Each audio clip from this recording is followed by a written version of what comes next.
We literally driving a boat right now, y'all. Literally.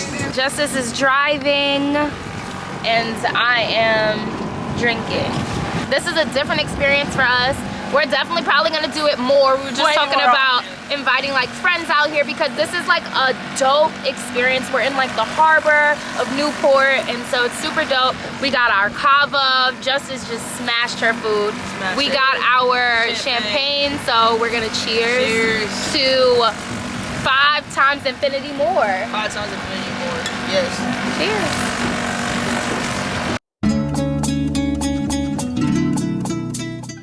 One thing I love about dating Justice is she's God-fearing, so her faith, she's faith-driven.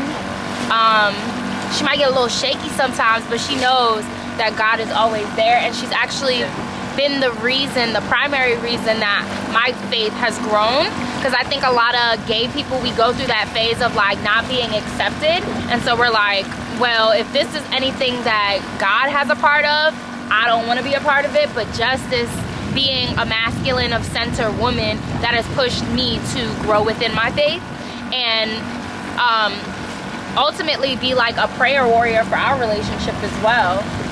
So that's number 1. Number 2, she's a very good she be honest. Yes, be on YouTube, be honest, babe. She knows what she's doing, right? So she's very, stay tuned for the podcast that's coming out, because I spoke about this. Justice is very, very good at what she does in the bed. Intimately, she is a very great partner. Another thing that I love is her understanding of financial stuff. Like, she's really good at budgeting, so I know that I would never lose security, financial security. I always feel safe as far as money goes. She's a bit of a stickler sometimes. Sometimes everybody who knows Justice knows like she don't like spending money on things that she don't like spending money on, but she will splurge.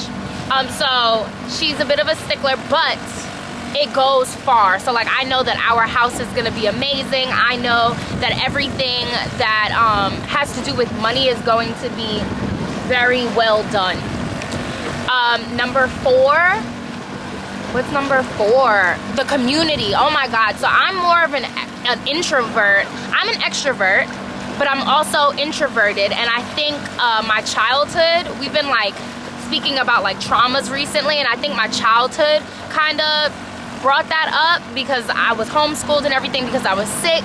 I'll get into that more like in another video, but yeah, so I think like community is a very big thing. It's a very big like value in Justice's lives, that she values her relationships with people. So that's super dope to be put into a space of like, when we first moved out here, I knew nobody, but Justice knew everybody, and her community we knew from the East Coast or from the Midwest. So Justice is very intentional about her relationships, and her energy that she puts out is amazing, like by far top tier. Amazing, of course. And then the last thing, the way she loves. I know this might shock her because I always talk about like the things that we've been through, and like our story isn't really necessarily the story that I had pictured in my head, but the way that Justice loves is so unique, and it's one to not be taken for granted. So like Justice loves with, well, she's right here, but baby loves unconditional. Like she says that I'm unconditional, but Justice knows how to love. Like she's intentional about how she's going to love. She's always going to have a logical answer. She's always going to have a solution for you. She's always a listening ear. One thing about Justice, she hears you and it doesn't go out the other ear. She hears you. She prays for you whenever you see, like, you know, those posts that you see, like friends are like, oh, my family's going through this, pray for me. Justice prays for you on the spot. And so she's a prayer warrior. She's everything. Like all of that, I think, feeds into love. And yeah, that's everything. I think it's like an endless amount of love. So, oh baby, yeah. I love you. So hopefully y'all can hear me. The first reason why I love Taylor, man, I'm gonna say something that can come off real shallow, but she's fun as hell. She's beautiful. And And the cool thing about Taylor is she's not just beautiful on the outside, she's beautiful on the inside. And I think a lot of times we normalize stereotypes for pretty women. Taylor, I could tell that sometimes people don't always be expecting her to be nice and her to be as deep and intellectual as she is, what she is.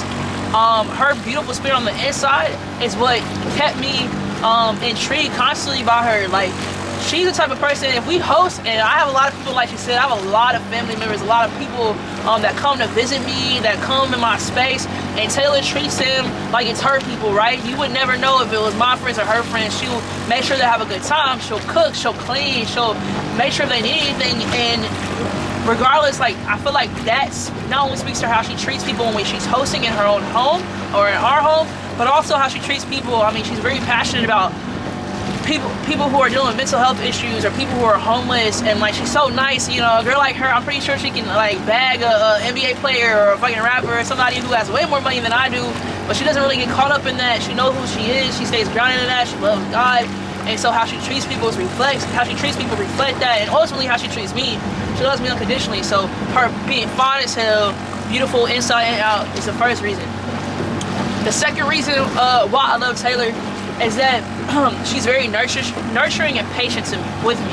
I deal with severe anxiety. I'm really in this last year I've came to terms with that, and I've been able to name it, which has helped me process things.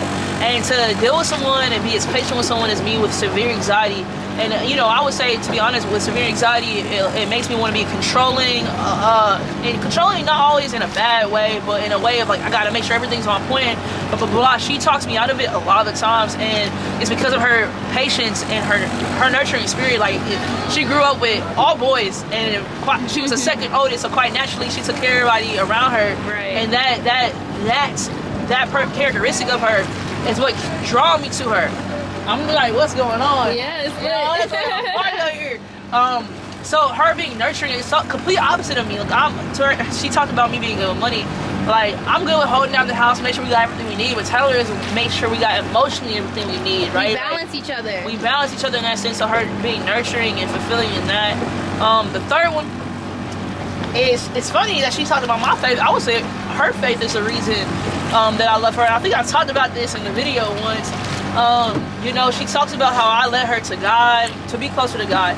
But Taylor is actually more faithful than I am. Faithful within discipline and making sure she does her devotions, but also her faith exercising it, it's way better than me. I get in my head, my anxiety takes control, but Taylor is like the epitome of manifestation. She'll say, just as you got this, just as you a dope performer, just as you're about to get increased opportunities, you're gonna get famous with your poetry, you about to have this, like, we about to have this in our relationship. She is so inspiring in that way. I wish my faith, you know, it's the size of a mustard seed for sure, but I wish it was as strong as hers sometimes, because she really seeing things before I do. And I think that's fine as hell, very attractive for me as an individual to like look up to my partner in terms of faith. Right? Yeah. That's number 3. Number 4 is she showed me healthy love. Oh. 4th is the healthy love. She's talking about the way I love her. 4 for me, for her, is how healthy her love is, right? We talk about past trauma and how we were born, and I thank God for my parents, I thank God for my family, because I know they ultimately made me who I am as a person.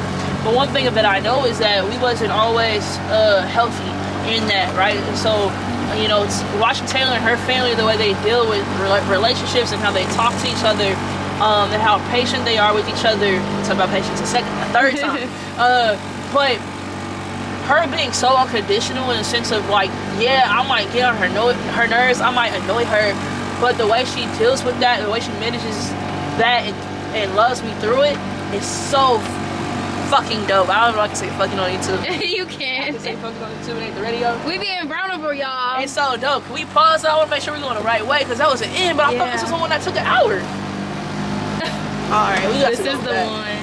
Alright, we going back. But yeah, like, she's so healthy in the way that she manages her communication. Even though she says I'm a bigger communicator, and I think about sometimes I am, her teaching me how to love healthily is, and she doesn't have to. That's another thing, is selfless. So I don't know, the way she is with me and being unconditional is something that I aspire to be more for her, healthily, right? Was that number 4? Yeah. Okay. Number 5. Let me think. Number 5. I said beauty. Don't take this part out because I think I'm feeling liquor a little bit. Oh. I don't know why. Oh, I'm drinking more than you. Yeah. And yours is darker than mine? No, it's not. Okay. Number 5. Y'all, she thinks this dark. Number 5, the reason why I love Taylor, she's so smart. And she's smart in ways that, again, it balances me out. Like, this girl, I have a lot of, like, you know, acne and, like, stuff on my face. Insecurities. No, which we all have. No, not insecurities. It's like, you be knowing stuff about, like, facial things and, like, oh, yeah, the world around us. Like, Taylor is so resourceful in the world around us. Like, it's so dope. I never met someone who's known so many random facts as much as Taylor. Like, and it's not random history or science. Like, some of it's science, actually. You just know facts about the world and the way we all abide, and you challenge me to get out of my comfort zone. I am definitely one of those people that will stick to the status quo. But Taylor pushes me to be like, okay, try this food, or let's try this adventure. You don't know how to swim? Let me teach you how to swim. And, like, she's super smart and, like, really in tune with the world around her and be culturally aware in ways that I'm not. And it's funny because she'd be like, oh, just as you know so much about, like, you know, woke culture, but Taylor is the most woke, which is wild to say because, you know, I'm the one that's loud and the activist part, but Taylor is culturally just aware and competent. Like, we can go to any country anytime and she's gonna know something about that, their food, their language, what to call the people there. And I don't be knowing nothing when it comes to that. So I love the way that she pushes me to be better and to be more aware in this world and to experience different things. And I think, again, it comes to our upbringing, but ultimately it shapes us who we are, and I love all that about Taylor. And I hope y'all learned something about Morgan. I keep calling her Taylor and Morgan. You know what I mean? But I love you, baby. Cheers to 5 years, and cheers for you allowing me to be in your life. So, I love you. So sweet. Yeah. Oh, y'all, my hair is blowing in the wind. That was so dope. I appreciate you. So I think every relationship goes through trial and error phases, and I think that you go through the growing pains. And me and Justice, as you can tell, today makes 5 years of us being together. 5 years and 10 days of us knowing each other. And so I think with that comes growth, and if you don't have growth within your relationship 5 years later, then you know something is very telling. So me and Justice have gone through that arguing phase, and I think a lot of our friends can speak to that, because we didn't really know how to communicate with one another. And to be completely honest, in relationships, even as a lesbian relationship, there are a lot of lesbian relationships, and women kind of, you know, bump heads. Bump heads, yeah. But I think one thing about us is we stuck through. Like, we took that break, that much needed break, but we stuck through and realized that we are for each other. Yeah. And I think we've had so many moments, to be completely transparent, we've had so many moments up until recently of like, what are we doing? Yeah. Like, we have those moments of like, how, like, do I really want to be with somebody if I'm talking to them this way? Do I really want, like, what do we need to do to get us to the next level? And I think 5 years shows, like, a lot of our work shows for it. So we are here, we're putting in the effort, we're not giving up, we're living life, we're both beautiful women, we both get, you know, like, all the attention, we, like, everything that we desire kind of just falls into our hands. We've manifested this. So not just me, like, I'm very big on writing things down so that it comes to life, but I knew that when I met Justice, she was placed in my life for a specific reason, and that's to be my life partner. And so, like, what she lacks, I pick up. Where I lack, she picks me up. So you always have to make sure that person is going to be there when you fall. And she has always been that one person, that one solidifying factor in my life, and I will forever be grateful for that. Man, thank you, Taylor. So yeah. You taught me so much about like life and love, and I appreciate you because you didn't have to, you know, be in my first real relationship, in my first relationship with a woman, you didn't have to be patient with me and forgive me for certain things or love me through certain things, but you chose me. Like, that's the difference. We wasn't born blood. We wasn't born with this attachment. We chose this life. So thanks for choosing life with me. I love you. I owe you the world. And I think we're building a dope life together. We're doing super dope things together with experiences, as you can see. Like, I love you We moved to Cali. I love you to death, man. And we out here in Cali doing this California shit. Facts. You know? Super dope. But yeah, so we love y'all too that chooses to definitely tune in. for tuning in and checking in on us, commenting, making sure that I'm doing good, Justice is doing good, you know, these mental health check-ins. Like, we love sharing our life with y'all, and I think it only goes up from here. Yeah, it facts. only goes up from here, so stay tuned. Stay tuned.